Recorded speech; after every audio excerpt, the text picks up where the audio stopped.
Bismillahirrahmanirrahim. Kembali dengan tim Raja Wali Nusantara dengan seraya memanjatkan puji dan syukur serta memohon bimbingan dan ridha Allah.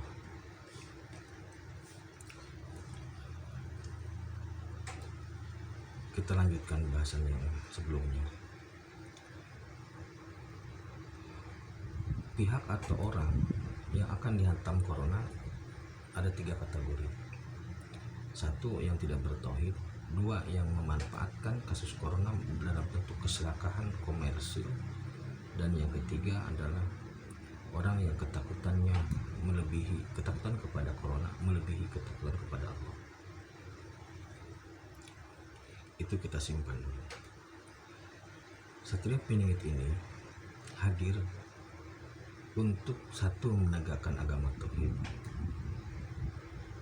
Jadi memastikan semua orang ini berjalan, berperilaku, beraktivitas di jalan Allah dan menjadikan Allah sebagai tujuan akhir. Seumpama Anda adalah seorang pengusaha, maka niat yang benar adalah saya berusaha karena perintah Allah dengan cara-cara yang Allah halalkan agar mendapatkan ridho Allah. Gitu. Jadi berusaha atau menjadi pengusaha, menjadi pedagang, menjadi pekerja itu orientasinya bukan hanya pada materi, tapi pada ridho Allah. Karena materi ini, jabatan ini, uang ini sudah menjadi ilah, sudah menjadi Tuhan-Tuhan lain dalam kehidupan manusia sekarang ini, walaupun tidak semuanya. Itu. Jadi posisi Satrio Piningit adalah mengembalikan ketauhidan itu sehingga menjadikan harta, tahta, duit itu bukanlah ilah, tetapi alat untuk beribadah, alat untuk mencari ridho Allah. Itu maksudnya.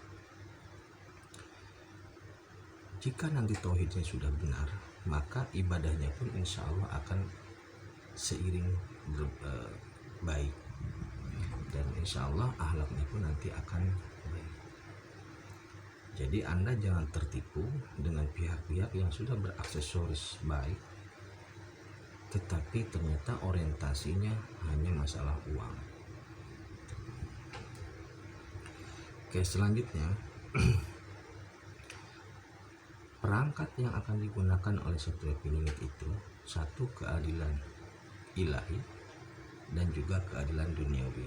Jadi yang akan dibereskan adalah bagaimana Satrio Piningit memastikan orang yang berdoa, beribadah, kemudian berusaha mendapatkan hasil yang layak dari usahanya.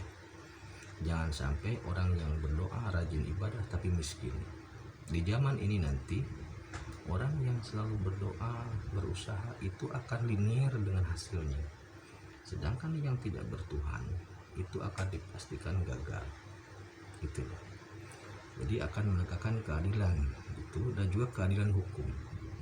Jangan sampai hukum sekarang diperjualbelikan, pendidikan sekarang dikomersilkan, rumah sakit dikomersilkan. Padahal sakit dan sehat milik Allah, nyawa juga milik Allah. Allah marah dan murka ketika ada pihak-pihak yang berani mengkomersilkan hal-hal seperti itu. Jadi perangkat yang akan dibawa oleh Satrio Piningit adalah tujuan apa? Pendidikan harus tidak boleh ada dagang ilmu, harus bebas nilai, kesehatan bebas nilai, rasa nyaman, rasa aman, kemudian keadilan sosial, keadilan hukum, itu yang akan ditegakkan. Jadi maksudnya tauhid ini sebagai puncaknya, sedangkan yang tadi itu adalah perangkat-perangkatnya. Ini berjalan seiringan, sehingga nanti akan tercipta Jannatun Naim di bumi ini. Orang-orang yang salah itu akan diazab atau dikarma oleh corona, sedangkan orang-orang yang soleh itu akan mendapatkan kenikmatan dunia. Jadi Rahman Rahimnya Allah langsung turun. Kemudian bagaimana supaya kita terhindar dari corona? Seiring dengan kehadiran setiap penyakit ini, untuk mencegah corona, maka kembali ke rumus tujuan dari setiap penyakit itu sendiri. Yang pertama, jika kita ingin terhindar dari virus ini, yakinkan dalam hati bahwasannya kita tercipta dari Allah, maka hidup harus berjalan seiring dengan kehendak Allah dan jadikan Allah sebagai tujuan dan segala-galanya gitu. Umpamanya ada yang jadi guru, ngajar bukan untuk sebagai pekerjaan saja untuk mendapatkan uang, tapi niatnya untuk mencerdaskan lillahi ta'ala gitu. Itu maksudnya sederhananya seperti itu.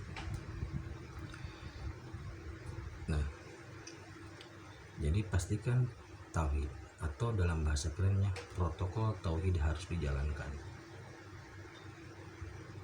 Karena begini, Allahumma antas salam wa minkas salam wa ilaika yaumus salam fahaina rabbana bisalam wa adkhilnal jannata darussalam. Allahumma antas salam, keselamatan dari Allah. Allahumma antas salam wa ilaika salam, dan keselamatan itu hanya kembali kepada Allah. Jadi keselamatan itu dari Allah dan hanya kembali keselamatan itu kepada Allah. Kita nggak punya jalan lain selain kembali kepada Allah. Keselamatan itu dari Allah, bersumber dari Allah. Keselamatan itu dari Allah dan hanya kepada Allah kembali agar kita selamat. Itu loh. Hanya dengan hidup di jalan Allah kita akan selamat. Wahaina robbana bisalam, maka kita berharap hidup kita selamat. Yakini bahwa keselamatan itu dari Allah, dan keselamatan itu diberikan oleh Allah, dan hanya dengan jalan hidup sesuai dengan yang Allah ridhoi maka kita akan selamat gitu. Jadi kembali ke unsur transenden. Keselamatan dari Allah, jalani hidup dengan di jalan Allah, dan yakini bahwa keselamatan ini milik Allah, maka kita akan selamat kembali kepada Allah. Itu jadi protokol tauhid kurang lebih seperti itu. Yang kedua, maksiat distancing. Maksiat distancing maksudnya jauhilah hal-hal yang sifatnya dosa, udah gitu aja. Kemudian yang ketiga, taubat. Taubat ini sederhana. Maksud sederhana adalah apa yang sudah dilakukan berhenti, hal yang negatif berhenti, jangan diulangi, kembalikan dan mohon ampun kepada Allah. Yang selanjutnya adalah pakai masker nggak apa-apa dan jaga jarak dikit-dikit nggak apa-apa, tapi kalau sama istri jangan dijaga jaraknya.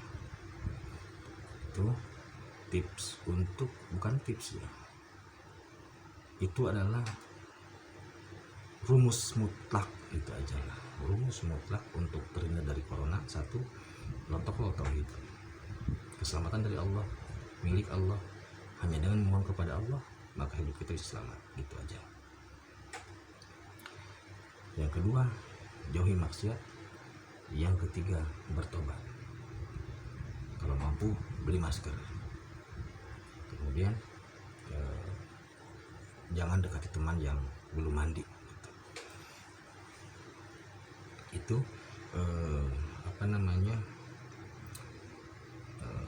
strategi mutlak untuk, bukan strategi bahasanya ya, itulah cara mutlak agar kita terhindar dari corona. Selain itu, saya berani pastikan tidak ada obat tidak ada cara yang lebih tepat dalam menghindari corona ini, karena corona memilih jalannya sendiri. Jadi corona itu bukan, dia punya jalan sendiri untuk memilih targetnya sendiri ya. Jadi hanya dengan cara itulah kita bisa terhindar dari corona. Oke, terima kasih. Assalamualaikum warahmatullahi wabarakatuh.